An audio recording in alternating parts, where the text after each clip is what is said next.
Hi, everybody, and welcome back to Season 3 of Body Wisdom with Dr. Michele. I'm your host, Dr. Michele, and this season we are talking about healthy habits. For today's show, I wanted to talk about something that might turn some people off when they hear the topic, but just listen for a few moments first before you decide this topic isn't for you. This healthy habit is called plant-based diet.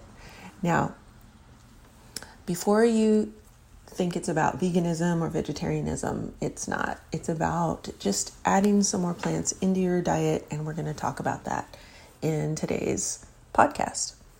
So, first of all, when we're talking about healthy habits, we're talking about changing little habits over time that will give you big results. Mastering these habits is like in yoga when we're a beginner and we learn to do the poses, and then we learn to breathe, and finally we can go into an intermediate class or an advanced class, and we feel like, hey, isn't this amazing that we're here and we're able to do these difficult poses? You're going to feel amazing, and you're going to have a better way of relating to the world once you get these habits under your belt. Remember to look at the bigger picture each day. It's a way for us to see what's happening and connect with the world. The most important aspect of this is connection and the feeling of gratitude. So when we talk about what we eat, we all seem to have a method and an opinion. We're in the day and age of personalization, and this extends to diet.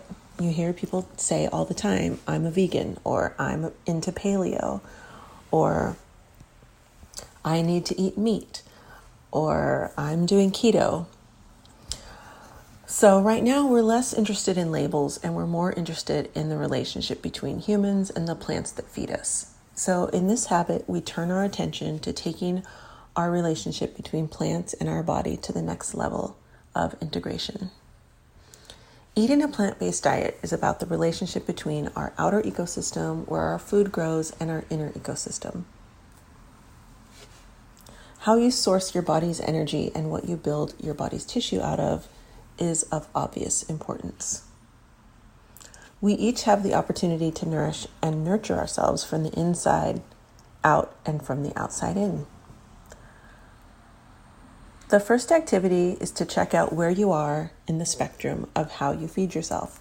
Once you know where you're starting, the next action step reveals itself on your path to a healthier and more conscious body. Next, investigate your relationship between your body and where you source your energy. You'll become more aware of the exchange of consciousness, energy, and the nutrients between the bodies of plants and your body. This is a process full of nourishment, not of deprivation. This relationship with our food and nature is very deeply tied to stress. Nature is trying to feed you. Let me say that again. Nature is trying to feed you. If we have the worldview that life itself is nourishing, then we can't really experience stress. Ask yourself, are you in an easeful relationship with your food or in a stressful relationship with your food? The more connected we are to nature, the more connected we are to the plants, and the more nourishing we are to plants, and the more we understand that nature is trying to feed us. Do you know which local plants and flowers are edible in your local ecosystem? Eat the poppies, eat the dandelions, they're edible. Once you discover which plants are edible in your ecosystem, it's like, wow, there's more. Nature is trying to feed me. All I have to do is tap in and get connected. Where do you feel it in your body? When you go to the grocery store or to the farmer's market to shop for your fruits and veggies, go to the ones that are calling out to you. Go to the ones that you feel in your body that you want, and then buy those. Your body knows before your mind does. This is called the connection economy, and it's all about your connection and your nourishment. At different levels of consciousness, we start to desire different levels of consciousness from our food. Now, I know you've all heard the phrase, shop from the outer edges of the grocery store. Don't shop from the inner aisles, because the inner aisles have all the boxed foods and the processed foods, and the outer edges usually have all the produce and all the fresh whole foods. So that's a good rule of thumb to use when you're grocery shopping.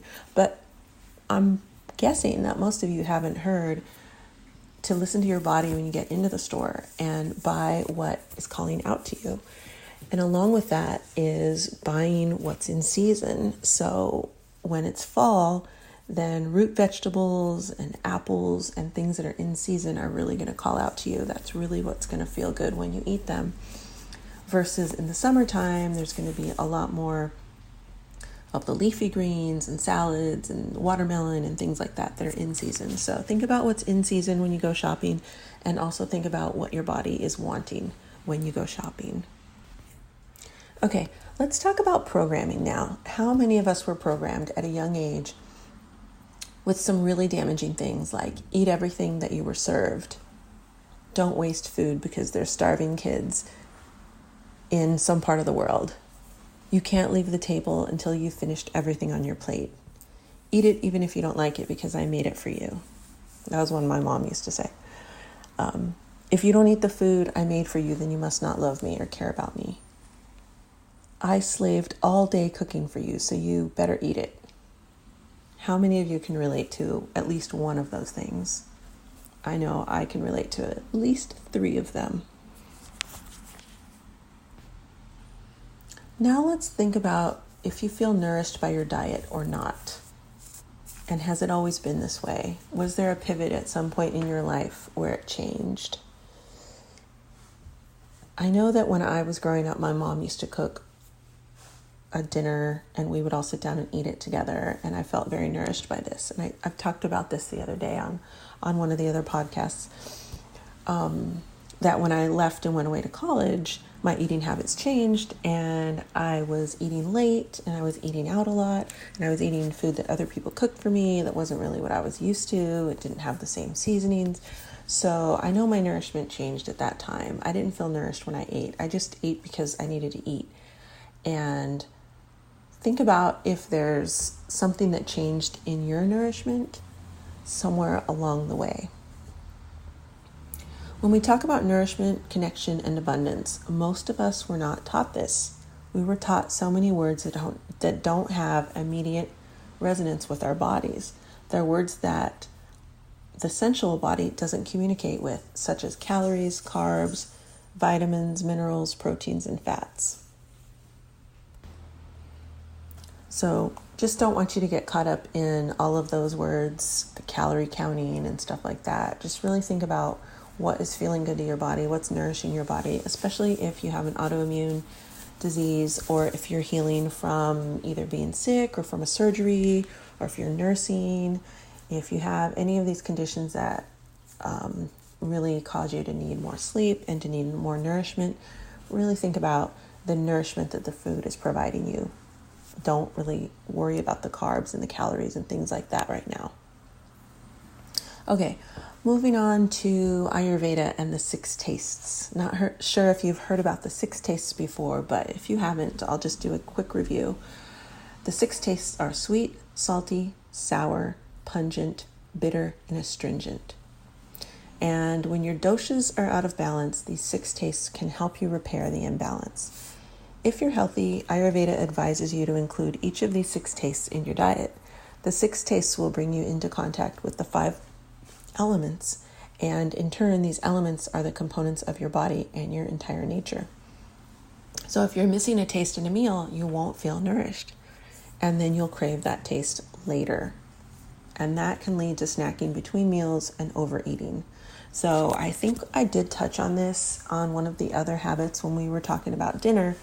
And I was telling you that if you're missing certain tastes in your dinner, that might cause you to have a craving after dinner and want to snack late at night. So for example, if you don't have the sweet taste in your dinner or in your lunch, in your big lunch meal, you might start craving sweets later and start snacking and wanting desserts late at night.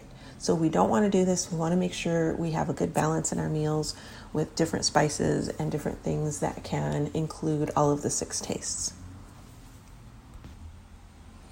Okay, now let's get really into the plant-based diet. As I was mentioning earlier, this is not about veganism or vegetarianism or eliminating meat from your diet if you're eating meat. It's just talking about incorporating more plants into your diet. So let's look at diet as being in 3 stages. And stage 1 is the standard American diet. Stage 2 would be considered a whole foods diet, and stage 3 would be considered a plant-based diet. In stage 1, in the standard American diet, you eat vegetables, fruits, meat, dairy, wheat, processed foods, refined sugars, and whole foods. You may use alcohol, caffeine, marijuana, or nicotine on a daily basis, or you may not. Everyone's different. Most food comes from outside of your ecosystem, from mega farms. GMOs and chemicals are in the foods, which create internal pollution and cellular confusion. There is a large carbon footprint per nutrient value. There is a lot of disconnect and addiction. When we bless our food, we feel connected. When we don't feel connected, we often have addictions to try to help us feel connected. In Ayurveda, it's typical to bless the land for providing the food, to bless the farmers for growing the food and collecting it from the crops, to bless the person who cooked the food for us if we didn't cook it ourselves. This is done at each meal, along with taking a moment to close our eyes, take a deep breath in and out, and say namaste. In stage 2, in the whole foods diet, you eat less and less processed food over time. You're steering away from canned and packaged and frozen foods, and you're choosing fresh more often. You know how to prepare food that is simple and nourishing. You're curious about adding different plants to your diet. You eat fruits and vegetables daily. You may even garden or sprout to get fresher nutrients. You may be involved in a food co-op or shop at your farmer's market. In stage 3, the plant-based diet, you eat mostly green vegetables, root vegetables, fruits, and seeds. You may eat some grains, beans, nuts, and animals, but in less quantity over time. You prepare most of the food you eat and intuitively know what your body wants and needs.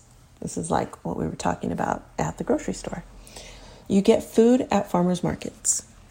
You know what plants thrive in your ecosystem and extend their immune system to you. You know where your food comes from.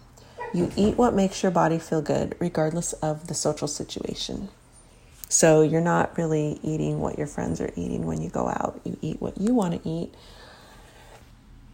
You find you don't need as much food as you get older. You leave room for space while you're eating and between meals. You like to sprout your sprouts, culture your veggies, and grow edible plants in or around your home. You enjoy learning from people who are playing their edge with diet. When we're eating from our own ecosystem, those plants are healing. They are hardy and they make us feel more hardy.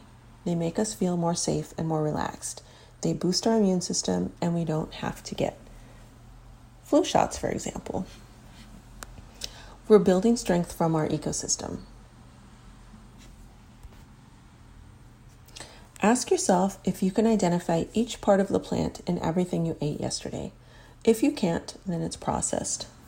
What are some of the mental and emotional patterns associated with this? It's like a war going on in your head. I know I shouldn't eat this, but some part of your body accepts it. There are so many chemicals added that there is an addiction. There is so much confusion, you may need a detox. The easiest way to detox is start adding more of the good stuff and less of the bad stuff, less of the processed foods. Of course, I run a detox every season, and I'll post a link to that if you're interested in finding out about that. I have a fall detox, a spring detox. I do them a few times a year, and it makes my body feel really good. And I'll share about that more, but I did share about it on a podcast, and I'll put the link to that one in the show notes. So just in summary, I just wanted to again say that plant-based diet habit is about adding more species of plants to your diet, not taking anything away from what you're already eating, unless you're eating a lot of processed foods. We don't want to eat a lot of processed foods because that adds to inflammation in the body, and we don't want inflammation in the body. Inflammation in the body leads to things like allergies, food intolerances, autoimmune disease, and a whole bunch of other things. we don't want that in our body. We only have one body. We want to protect our body, and adding more things like organic foods, whole foods, plant-based foods, that's what's going to help us keep our body whole and healthy and decrease the amount of inflammation and decrease the amount of disease and discomfort that we have in our bodies.